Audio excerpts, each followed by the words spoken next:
Welcome to Abide in Liberty, a podcast empowering patriots everywhere to re-enthrone faith, family, and freedom as the bedrock pillars of liberty in education, our communities, and our nation. All right, welcome back, Patriots, for another episode of Abide in Liberty. As a brief reminder, we're working our way through some of the principles that Cleon Skousen outlined in his book, The 5,000-Year Leap. And these are principles that the founding fathers almost universally agreed with and that they all had in their minds and talked about in their framing of the Constitution during their break from England when they issued the Declaration of Independence. These principles permeate the founding of our country from start to finish. So we're going through those. There's a couple of important figures here to note. We're pulling a lot from a guy named Sir William Blackstone, who was an English political philosopher who wrote a treatise called Commentaries of the Law of England that boiled down English common law into legal principles that could be understandable and accessible to the layperson, to the common everyday person. Another is an English political philosopher from the 1600s who wrote some essays on political philosophy, a guy named John Locke.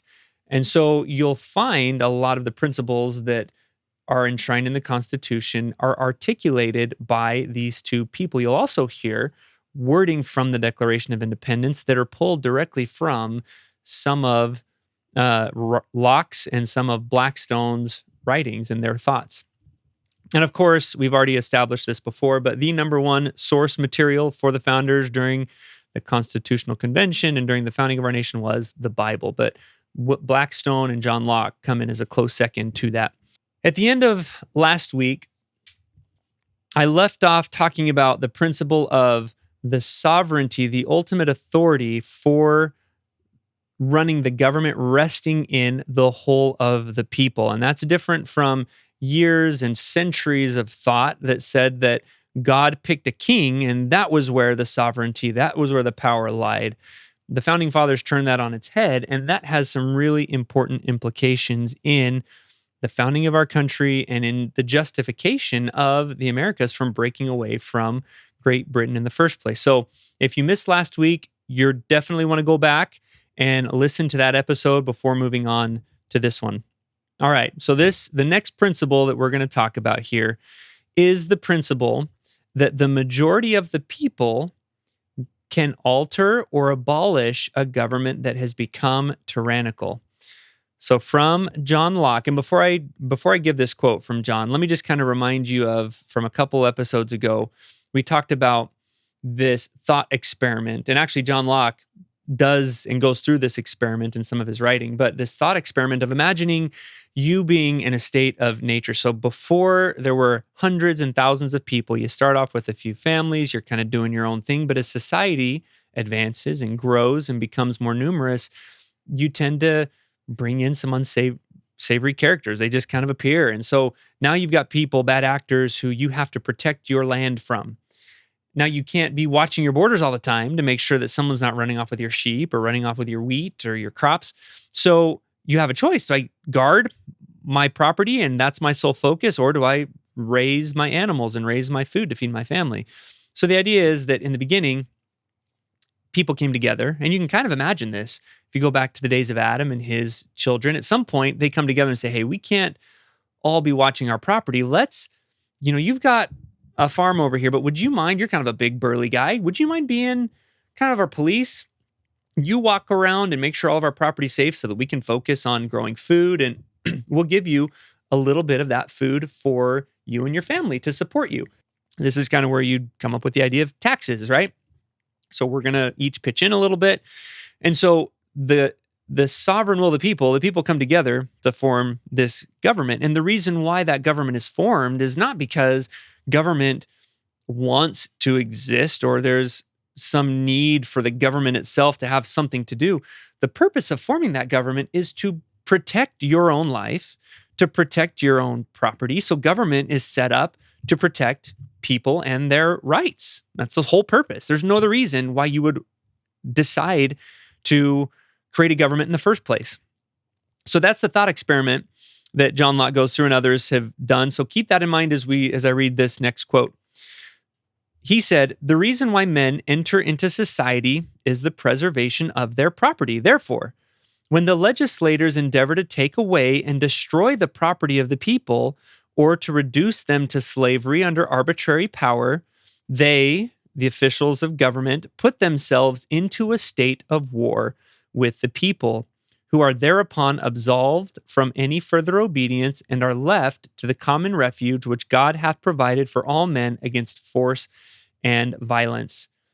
Whensoever, therefore, the legislative shall transgress this fundamental rule of society, and either by fear, ambition, folly, or corruption endeavor to grasp themselves or put into the hands of any other an absolute power over the lives, liberties, and estates of the people, by this breach of trust, they, the government officials, forfeit the power the people had put into their hands, and it devolves to the people, who have a right to resume their original liberty and provide for their own safety and security." So going back to this thought experiment, if this person that you have all agreed to delegate the policing power to keep your land safe, if that person starts being the one that's taking your property or destroying your fences or threatening your life and your safety, that small government that you've set up is abusing the very purpose of why you put them in a position of authority to do that in the first place. Well, then it's only natural that that agreement dissolves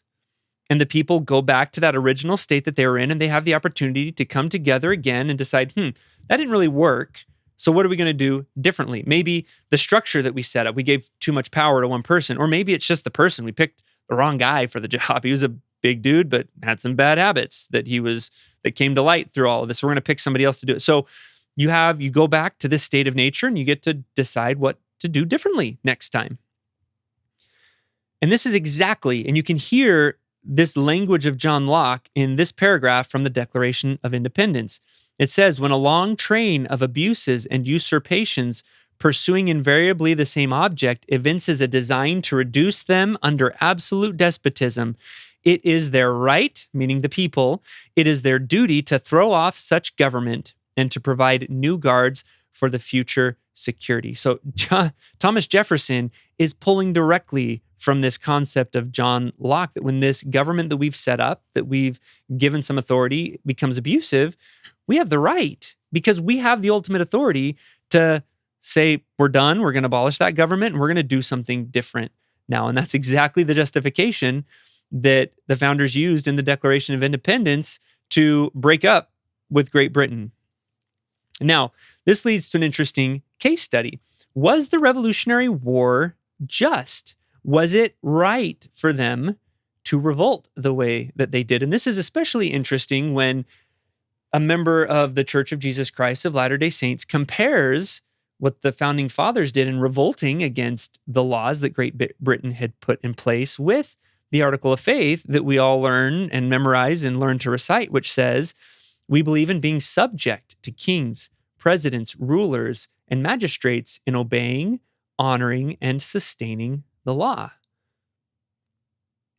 So by a very strict definition of that Article of Faith, the founding fathers were incredibly wicked in breaking from Great Britain. Yet we also believe that the Constitution was inspired by God, that the founding fathers were protected by God during the Revolutionary War, that he set up this country to be a land of liberty. So how do these things jive? And to understand that, it all comes back to this idea that the sovereign authority rests in the people.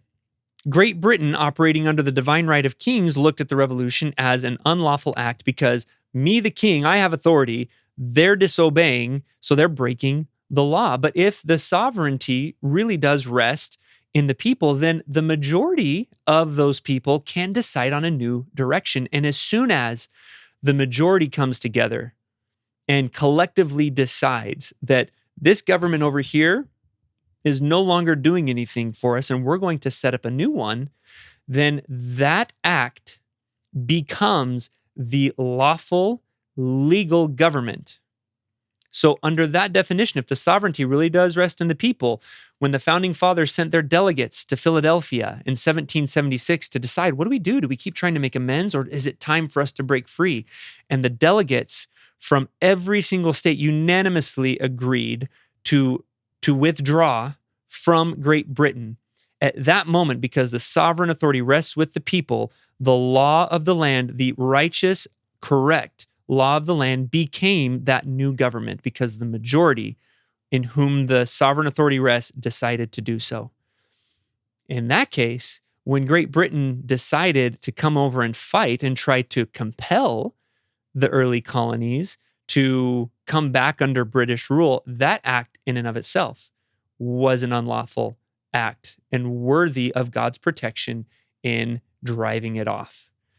So it seems like such a little thing. Does the king have the authority, or does the people have the authority? But the implications of that difference are enormous and make all the difference on whether you're on the right side or the wrong side of history, whether you're deserving of God's help and aid or not. Now, the other side of that coin is the minority cannot revolt and impose its will on the rest, and that can't ever happen. Okay, the next principle that we're going to talk about is that the United States of America was to be a republic, and this is something that every single founder agreed on. We are not a democracy. So let's think of the Pledge of Allegiance. I pledge allegiance to the flag of the United States of America and to the republic, not the democracy, but to the republic for which it stands, one nation under God, indivisible, with liberty and justice for all. This is a huge pet peeve of mine. You hear democracy so much. We were watching a political debate recently with some friends, and one of the candidates kept saying, and of course, like so many politicians do, let's not talk about what I believe. I'm just going to point to that guy and say, he's a threat to our democracy. And I don't know how many times that came up. This person's a threat to our democracy. No, I'm not. You're a threat to the democracy. Stop calling it a democracy. We are not a democracy. And the founders were very careful to make sure we weren't a democracy. James Madison knew, and the founding fathers all knew, that there wasn't a single example in human history of a stable, peaceful, long-lasting democracy. James Madison said, democracies have ever been the spectacles of turbulence and contention, have ever been found incompatible with personal security or the rights of property, and have in general been as short in their lives as they have been violent in their deaths. That's true. Go try and find a democracy that lasted a long time and was peaceful and was wonderful. The Greeks tried it, and other societies have tried it, but their ends were swift and they were violent. They did not last long. Now let's think about it. He makes two claims here, that in a democracy, there's no personal security, there's no personal safety, and there's no protection of property. So let's talk about why that is. Why is there no personal security? Why is there no personal protection? And the reason is, if you can get enough people to agree with you, you can have a majority. A mere 51% of the people can come together, pass any law they want, and oppress all the rest. If they want to pass a law that says every single one of that 49% has to leave their homes, give us all their stuff, and come serve us as slaves, then that becomes the law, and that has to happen. So you can imagine when people try to oppress those minorities, why these things might end violently. If someone tried that, it's not going to end pretty. And that's a little bit of an extreme example, but it illustrates the point. Why don't democracies then protect the right of property? Well, for the same reason, because the majority can come together and to say, we really like your land. We really like your business. You've done a great job building this thing up. We're going to pass a law that says that all redheads now have to give us their businesses because redheads tend to be really successful for some reason. So guess what? It's all ours. Thank you for the work. Have a nice day. Move on with your life. Democracies are mob rule. It's you get enough people together, you get the majority together, and they can do whatever the heck they want. And that kind of absolute power does corrupt, absolutely. And it has every single time so far. Now, there's another problem with democracy that were addressed in the Federalist Papers, and James Madison doesn't talk about it here, but they all saw this. A democracy was simply impractical for a country the size that America was at the time, with 13 colonies spanning all up and down the East Coast.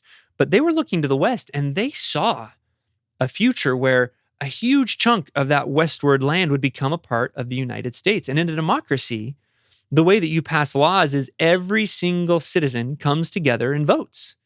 So if you want to pass an ordinance at your town that limits the paint color that you can put on your house, every single person in the town has to show up. And this isn't just for local things. This goes all the way up to the federal level. So every single law, from federal to state to county to local, you need to research, you need to understand all of its ins and outs, and then you need to go and actually vote and do that yourself. And I don't know about you. We're in the middle of an election cycle right now, and it's about all I can do to research the handful of candidates I got to decide on. If I had to spend my time researching every single law that is passed, every ordinance, the millions of pages that have been passed as law in this country, a normal person, we simply don't have time to do that. At the federal, state, county, and local levels, we can't, it's simply not practical. It's not possible. You might get people just voting and they'd have no idea what they're voting for. So you get bad laws that haven't been really thoroughly thought through. Not to mention the fact that it's just really hard to tally up every time there's a federal vote on whatever the case is, to tally up to 300 million votes every single time just doesn't work. Now, a republic is what we are, and we're specifically a constitutional republic. So let's start with the republic piece of that first. So the republic piece solves the impracticality problem. So instead of all of us having to understand all the laws and go vote every single time an ordinance or any law of any size needs to be passed, we elect representatives who go and do that for us. So they can have their full-time job being, hopefully, they're reading the laws before they pass them so that we can focus on our lives, on growing food, on building things, on engineering, medicine, science, whatever the case is. So that solves the impracticality. We get to send delegates, they get to go do that work for us, and every so often through elections, we get to decide if we like what they're doing, or we can fire them if we don't and hire somebody else. But a republic itself doesn't necessarily, it's a method of representation and of voting, but a republic all by itself doesn't necessarily solve the problems of oppression and the problems of persecuting or hurting somebody or taking their stuff. Because you can still, hypothetically, it's a little bit harder because it's a layer removed. So ideally, you have representatives that can kind of resist some of the more base impulses of people to just take from other people. That layer of separation does help with that somewhat. But hypothetically, you still could have the majority of those representatives, if they're listening to the voice of the people, come and decide to oppress a minority. And this is where a constitutional republic has been such a game changer and was a novelty. Before this time, there wasn't a written constitution that we know of in the history of the world. And what made that so important was at the very end of the Constitution, there's an acknowledgement that everybody, every state and every person that lives under this Constitution acknowledges that the Constitution is the supreme law of the land. It has the final say. So even if 70% of the people decide that they want to go take something from someone else, if the Constitution doesn't allow it, it doesn't matter if 70% of the people want it. The Constitution says no, the Constitution stops it. Now, if you can get 75% of all the states to agree to something, you can amend the Constitution, but that's a much higher bar to vault than a simple majority of 50.1% of the people. So it makes it a lot harder to go make those changes that could be oppressive. And the size of the United States, the fact that you have areas that are heavy on agriculture and others that are heavily reliant on industry and on manufacturing, and you've got other areas that are very heavily reliant on technology innovation, means you've got all these competing interests across a large continent. It's really hard to conceive of a scenario where you could get 75% of the people, when all of these competing interests across such a large continent are at play, where you get 75% that would be willing to come in and agree to oppress one group. Because chances are one of those oppressed groups is a large percentage in and of itself. So it was a really, really brilliant way handling it, but the Constitution being there as a backstop to protect against those abuses, in addition to the layer of separation between the people and the laws that are being enacted, have gone a long way to solve the problems of a democracy. So anytime you hear, I hope from now on, anytime you hear someone say, we got to protect our democracy, you think like I do that, thank goodness we don't have a democracy. We are a constitutional republic, and that's the only reason that we are still here after almost 300 years. Okay, now as I'm going through this, some of you are probably thinking there's a blaring problem here that the Constitution has not protected all minorities from its inception.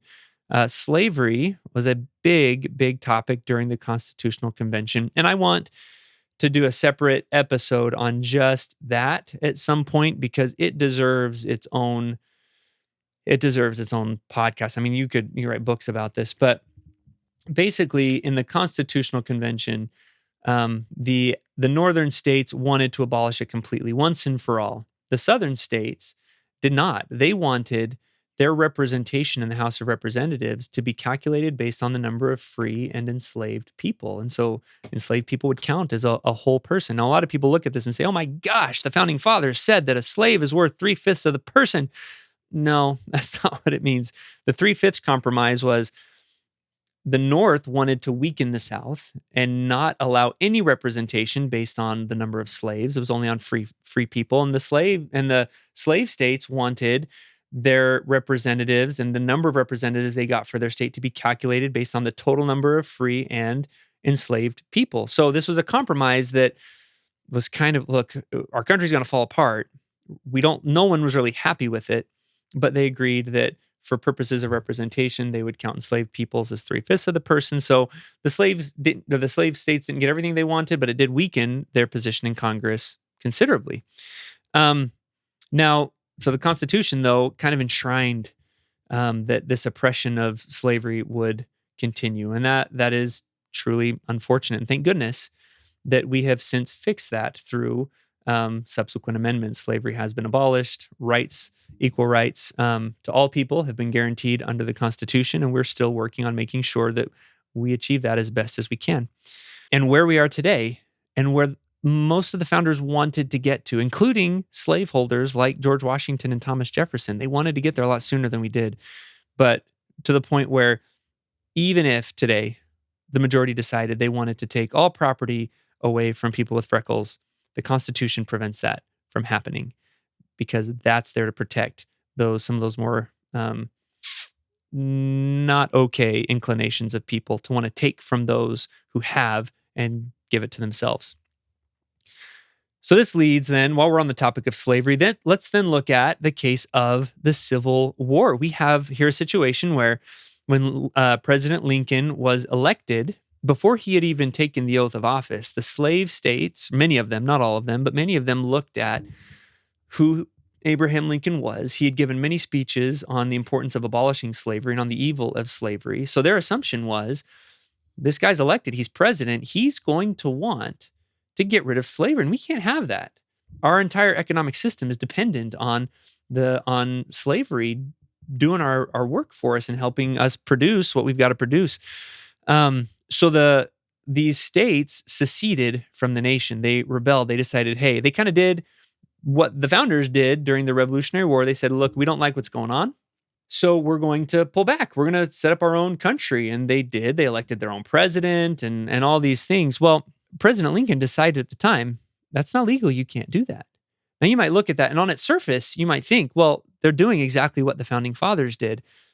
And it looks like it, but it's not the same thing. So remember, prerequisite number one that John Locke stated for a people overthrowing and setting up a new government is if legislators endeavor to take away and destroy the property of the people or to reduce them to slavery under arbitrary power, the officials of the government put themselves into a state of war with the people.